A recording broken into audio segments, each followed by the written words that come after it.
Eleonora. Edgar Allan Poe. Vengo de una raza notable por la fuerza de la imaginación y el ardor de las pasiones. Los hombres me han llamado loco, pero todavía no se ha resuelto la cuestión de si la locura es o no la forma más elevada de la inteligencia, si mucho de lo glorioso, si todo lo profundo, no surgen de una enfermedad del pensamiento, de estados de ánimo exaltados a expensas del intelecto general. Aquellos que sueñan de día conocen muchas cosas que escapan a los que sueñan solo de noche. En sus grises visiones obtienen atisbos de eternidad y se estremecen, al despertar, descubriendo que han estado al borde del gran secreto. De un modo fragmentario aprenden algo de la sabiduría propia y mucho más del mero conocimiento propio del mal.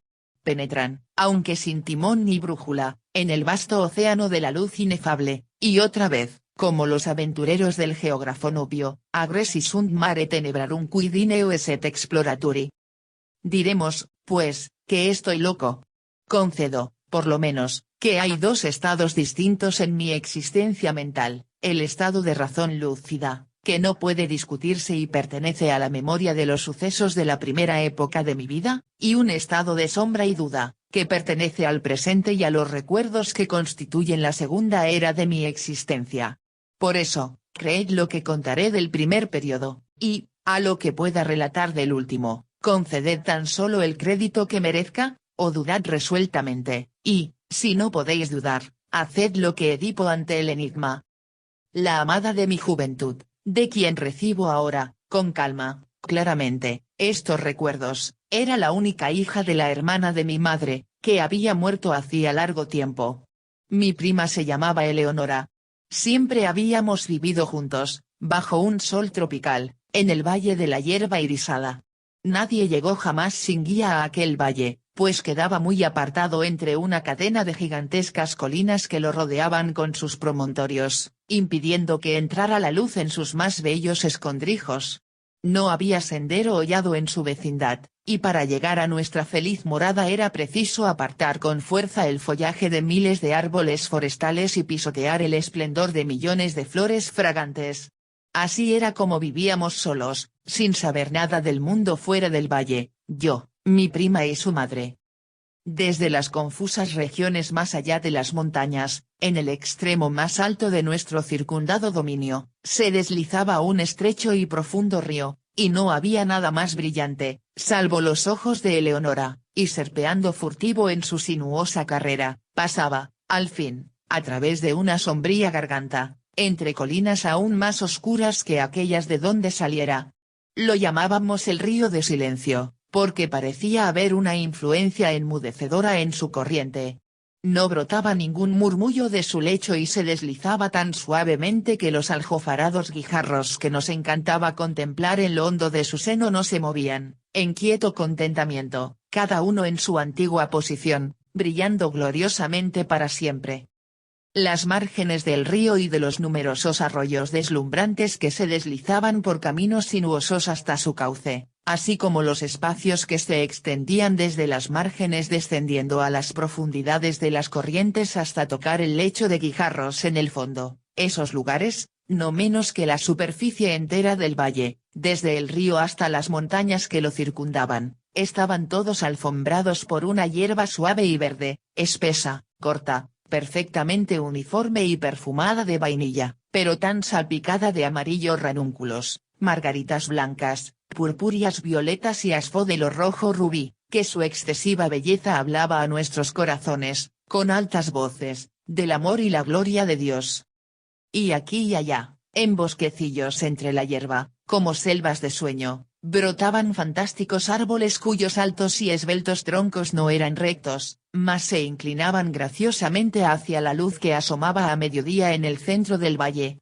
Las manchas de sus cortezas alternaban el vívido esplendor del ébano y la plata, y no había nada más suave, salvo las mejillas de Eleonora, de modo que, de no ser por el verde vivo de las enormes hojas que se derramaban desde sus cimas en largas líneas trémulas, retozando con los céfiros, podría habérselos creído gigantescas serpientes de Siria rindiendo homenaje a su soberano, el sol.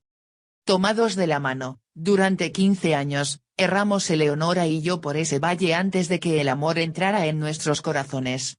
Ocurrió una tarde, al terminar el tercer lustro de su vida y el cuarto de la mía, abrazados junto a los árboles serpentinos, mirando nuestras imágenes en las aguas del río de silencio. No dijimos una palabra durante el resto de aquel dulce día, y aún al siguiente nuestras palabras fueron temblorosas, escasas. Habíamos arrancado al dios Eros de aquellas ondas y ahora sentíamos que había encendido dentro de nosotros las ígneas almas de nuestros antepasados. Las pasiones que durante siglos habían distinguido a nuestra raza llegaron en tropel con las fantasías por las cuales también era famosa, y juntos respiramos una dicha delirante en el valle de la hierba irisada. Un cambio sobrevino en todas las cosas. Extrañas, brillantes flores estrelladas brotaron en los árboles donde nunca se vieran flores. Los matices de la alfombra verde se ahondaron, y mientras una por una desaparecían las blancas margaritas, brotaban, en su lugar, de a 10, los asfódelos rojo rubí. Y la vida surgía en nuestros senderos, pues altos flamencos hasta entonces nunca vistos, y todos los pájaros gallos, resplandecientes, desplegaron su plumaje escarlata ante nosotros. Peces de oro y plata frecuentaron el río, de cuyo seno brotaba, poco a poco, un murmullo que culminó al fin en una arrulladora melodía más divina que la del arpa eólica, y no había nada más dulce, salvo la voz de Eleonora.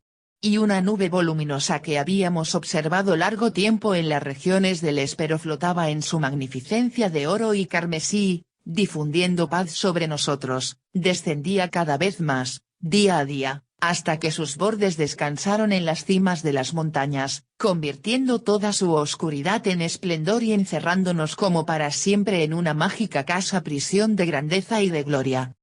La belleza de Eleonora era la de los serafines, pero era una doncella natural e inocente, como la breve vida que había llevado entre las flores.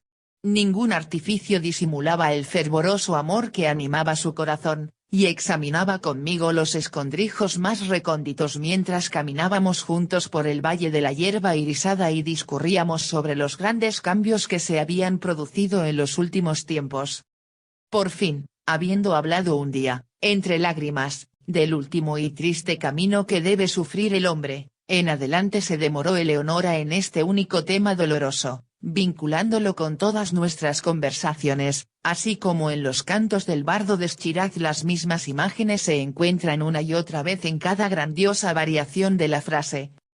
Vio el dedo de la muerte posado en su pecho, y supo que, como la efímera, había sido creada perfecta en su hermosura solo para morir, pero, para ella, los terrenos de tumba se reducían a una consideración que me reveló una tarde, a la hora del crepúsculo, a orillas del río de silencio.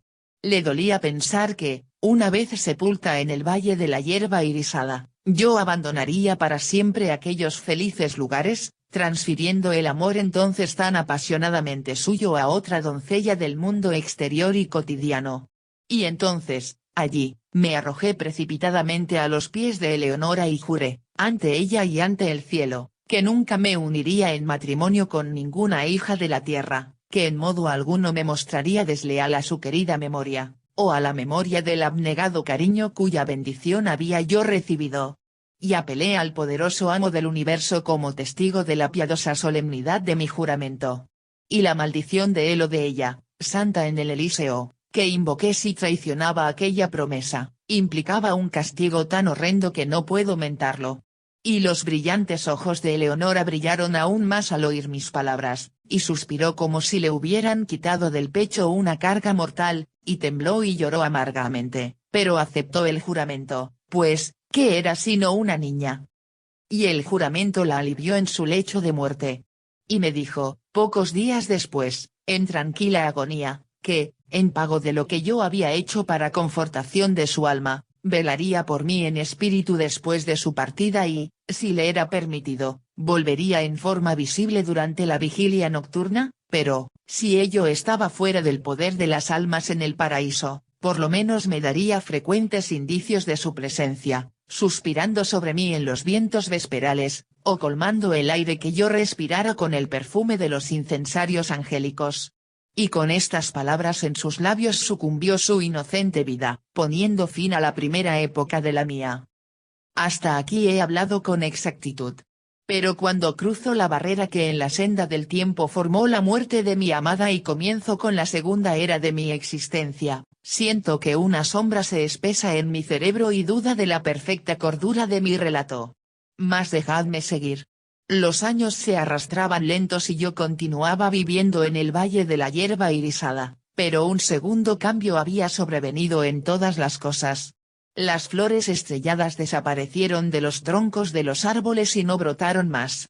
Los matices de la alfombra verde se desvanecieron, y uno por uno fueron marchitándose los asfódelos rojo rubí, y en lugar de ellos brotaron de a 10 oscuras violetas como ojos, que se retorcían desasosegadas y estaban siempre llenas de rocío. Y la vida se retiraba de nuestros senderos, pues el alto flamenco ya no desplegaba su plumaje escarlata ante nosotros, mas voló tristemente del valle a las colinas, con todos los gallos pájaros brillantes que habían llegado en su compañía. Y los peces de oro y plata nadaron a través de la garganta hasta el confín más hondo de su dominio y nunca más adornaron el dulce río. Y la arrulladora melodía, más suave que el arpa eólica y más divina que todo, salvo la voz de Eleonora, fue muriendo poco a poco, en murmullos cada vez más sordos, hasta que la corriente tornó, al fin, a toda la solemnidad de su silencio originario. Y por último, la voluminosa nube se levantó y, abandonando los picos de las montañas a la antigua oscuridad, retornó a las regiones del espero y se llevó sus múltiples resplandores dorados y magníficos del Valle de la Hierba Irisada. Pero las promesas de Eleonora no cayeron en el olvido, pues escuché el balanceo de los incensarios angélicos, y las olas de un perfume sagrado flotaban siempre en el valle, y en las horas solitarias, cuando mi corazón latía pesadamente, los vientos que bañaban mi frente me llegaban cargados de suaves suspiros, y murmullos confusos llenaban a menudo el aire nocturno, y una vez signo de exclamación abierta a, pero solo una vez signo de exclamación me despertó de un sueño, como el sueño de la muerte, la presión de unos labios espirituales sobre los míos. Pero, aún así, rehusaba llenarse el vacío de mi corazón. Ansiaba el amor que antes lo colmara hasta derramarse. Al fin el valle me dolía por los recuerdos de Eleonora, y lo abandoné para siempre en busca de las vanidades y los turbulentos triunfos del mundo. Me encontré en una extraña ciudad, donde todas las cosas podían haber servido para borrar del recuerdo los dulces sueños que tanto duraran en el Valle de la Hierba Irisada. El fasto y la pompa de una corte soberbia y el loco estrépito de las armas y la radiante belleza de la mujer extraviaron e intoxicaron mi mente. Pero, aún entonces, mi alma fue fiel a su juramento, y las indicaciones de la presencia de Eleonora todavía me llegaban en las silenciosas horas de la noche.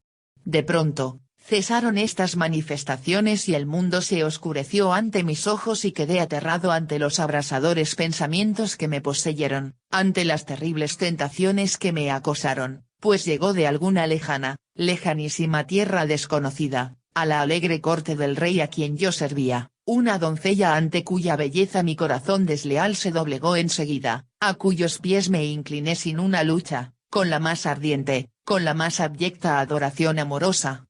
¿Qué era, en verdad, mi pasión por la jovencita del valle, en comparación con el ardor y el delirio y el arrebatado éxtasis de adoración con que vertía toda mi alma en lágrimas a los pies de la etérea Ermengarda? Ah, brillante serafín, Ermengarda. Y sabiéndolo, no me quedaba lugar para ninguna otra. Ah, divino ángel, Ermengarda. Y al mirar en las profundidades de sus ojos, donde moraba el recuerdo, solo pensé en ellos, y en ella. Me casé, no temí la maldición que había invocado, y su amargura no me visitó. Y una vez, pero solo una vez en el silencio de la noche, llegaron a través de la celosía los suaves suspiros que me habían abandonado, y adoptaron la voz dulce, familiar, para decir: duerme en paz. Pues el espíritu del amor reina y gobierna y, abriendo tu apasionado corazón a Ermengarda, estás libre, por razones que conocerás en el cielo, de tus juramentos a Eleonora,